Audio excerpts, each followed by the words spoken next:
Hey beautiful people, my name's Taylor, also known as Priceless Tay. And I'm your co-host, Taylor and Rosarion. We want to welcome you back to What the Finance! What's up, you guys? Welcome back to another episode of WTF. This is actually the last episode of the year, and it's me here with you guys and Taylor. Today we have this very special episode for a very special year that we had.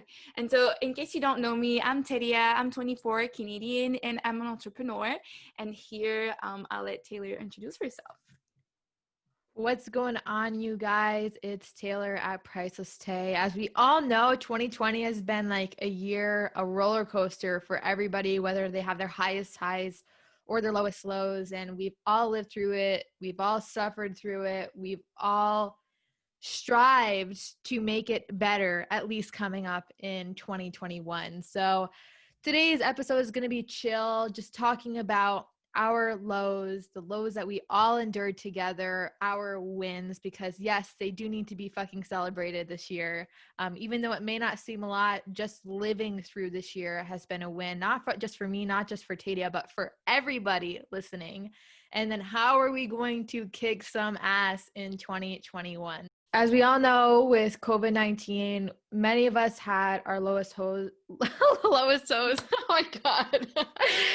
Yeah, the lowest toe point. No, we've all had our low lows and our high highs. And so for me personally, with the coronavirus, it has been absolute roller coaster.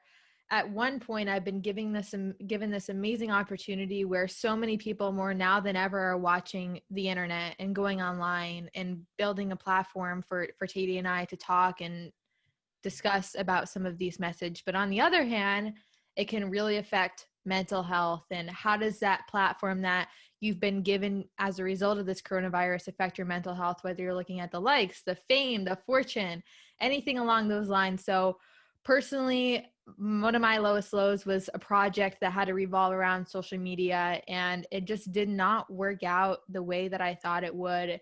It made me reevaluate my entire existence, being an entrepreneur, being in the social media space, considering myself if I was a failure or not, considering the relationships that I had at that point, how money, for example, was like such a big factor that I did not realize could be turned into such greed. And not just for me, but for like so many people as well too. And like overall, that whole situation I'm so grateful for and thankful for, because I realized the pain, but also some of the success that I've had within it.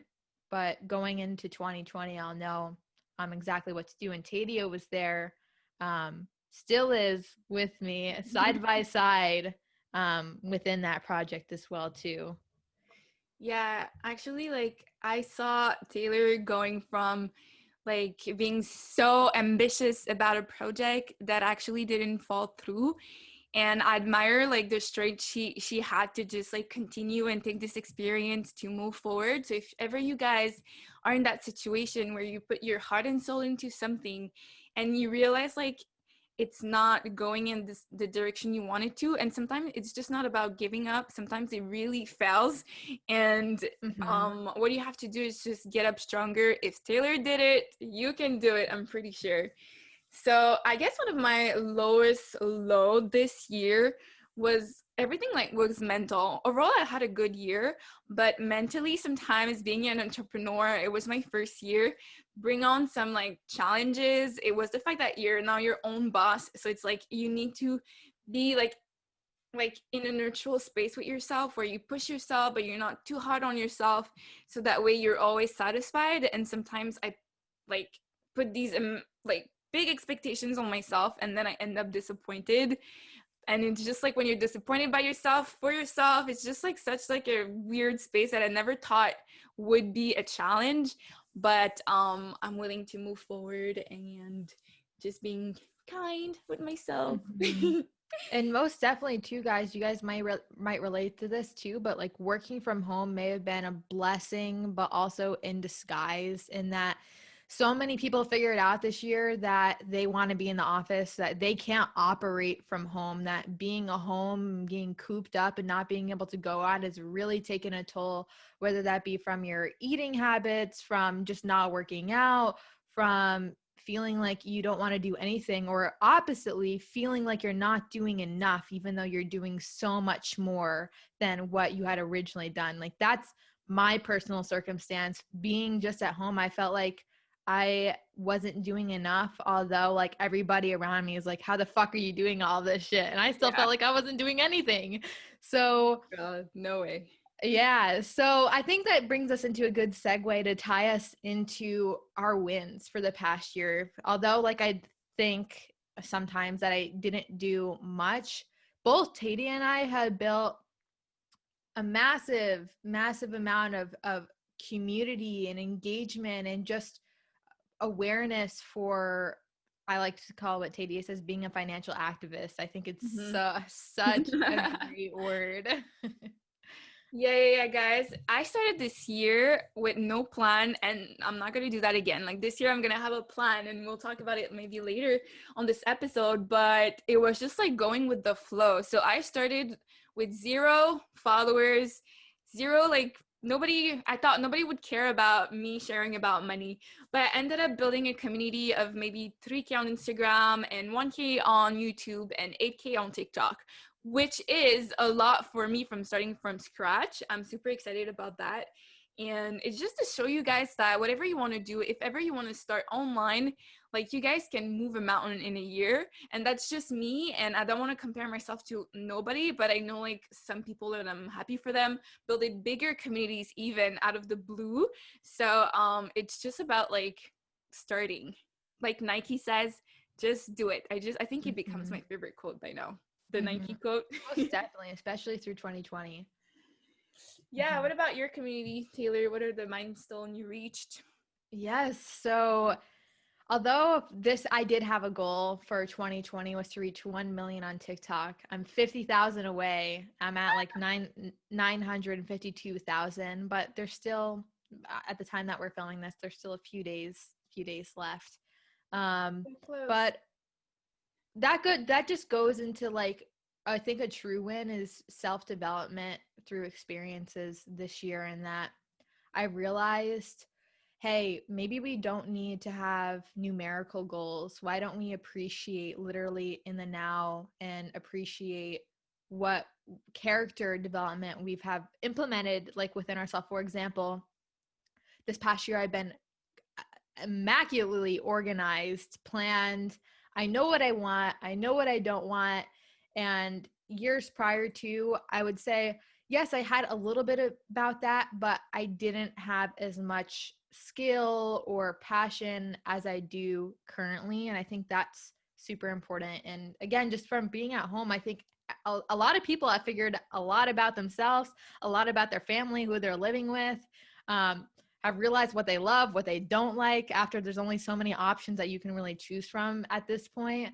And so that has to be like a huge win. And within my community, it's really just the win of, wow, okay, we're actually starting to make, tip of the iceberg here, a change in traditional education and actually starting to talk about finances within our generation, and start making the change and challenge the status quo. For one, Tadia and I both being a female in finance, Tadia also being a strong Black woman in finance too, which is Oh, like thank absolutely you. yeah, it's like absolutely unheard of. And then two is just the younger generation wanting to change for future generations the better with when it comes to finance. Yeah. You guys, what we want you to do as well we're sharing with you guys our lows and our wins is for you to also reflect, because I think it's so important to go in this new year and ask yourself like what were your lows or the good things, so that way you can always move forward. Like we talked about, self-development, it's so important. I feel like I'm a brand new person, and I'm much more happier now that I follow my passion. Like last year, I think that day when I had a day off was just about like Netflix and staying in bed. And today, like, I could never even grasp my mind to do that. My mind would go crazy because I would think Mhm. about like all the things that I want to achieve, and it just becomes like it runs in my vein by now. So I changed a lot, and I hope you guys like can find in yourself like what changed, because I think like in 12 months we all change. Whatever year you are or whatever background you're coming from, we all have like experiences. Mhm. And so for kicking ass in 2021, of course, we just stated some of our reflections, but I think one of the heaviest hitters for me personally, which may apply to you, is that I saw somewhere, I can't remember if it was a YouTube video or a TikTok, but a guy related the success of millionaires and billionaires, or just people of high affluent people or people of wealth or entrepreneurs, is that you have to think about it as, first off, the entrepreneurial mindset is like hustle, hustle, hustle, never, no days off, no relaxation. But the way in which he put it was, you're literally a NASCAR driver, and NASCAR drivers have to have a pit stop every once in a while. Otherwise, their car is going to break down. It's not going to perform as good as it used to be. They literally need that break in order to win the race.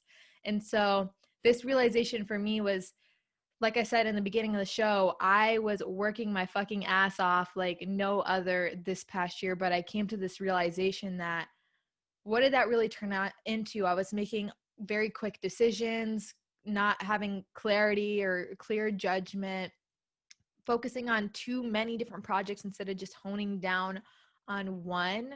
And so this upcoming year, how I'm going to kick ass in 2021 is taking some fucking days off. Literally, I'm going to go on a weekend, take the weekend off, start watching Netflix at night, enjoying what I used to do back in the day, playing more video games, as I used to love video games growing up, and just not having work as my number one priority 24/7, because like I said, everybody needs that break in order to win the race. Think of it like NASCAR. That has got to be how I'm kicking 2021 Oh in my the god, ass. I'm so proud of Taylor because me and Taylor we actually met in person. Mhm. And I remember one thing that we were all telling her was just like, dude, you work too much. And she was like, what do you guys don't work that much? She Yeah. didn't realize it. But now like moving forward, I'm definitely in Taylor's skin. And actually it happened to me like this Christmas. I felt like I didn't had such a great Christmas, you guys, simply because like I wanted to work, but at the same Mhm. time I was supposed to spend time with my family. And the more I knew that I was working and being a workaholic and not spending time with my family, the more I felt bad. Then I stopped working, but the more I felt anxious that I was not working. So it was just Mhm. like such like a vicious cycle that we need to break. And next year I definitely know that on Christmas I'm gonna organize myself to just spend time with my family and not having to work. So Mhm. Taylor said something super important.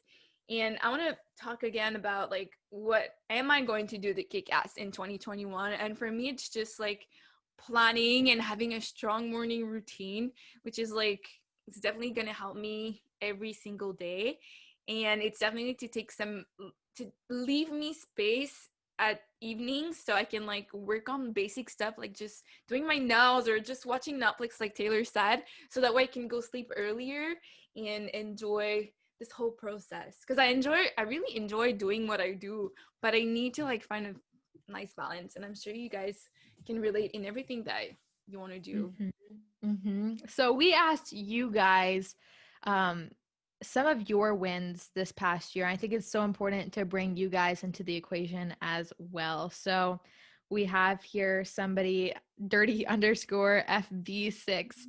Financially, I became debt free. Therefore, I'm able to throw more money into investing. Yeah. Applause, applaud. That is absolutely amazing. Another person, Jets Knows, said, finally made an investing portfolio and up 17% on the year. Wow. That's Congrats. huge. That's huge. Another person said, her name is, correct me if I'm wrong, Anya Rahman. I got a scholarship and met my friend after a year. She's a special one. Congrats, Amian. I love, love, love reading these. Somebody said, I think, which it hits home for me, which I can totally relate on. Jean underscore whatever. Finally got rid of my anxiety and almost at the point of launching a tech startup. Yeah.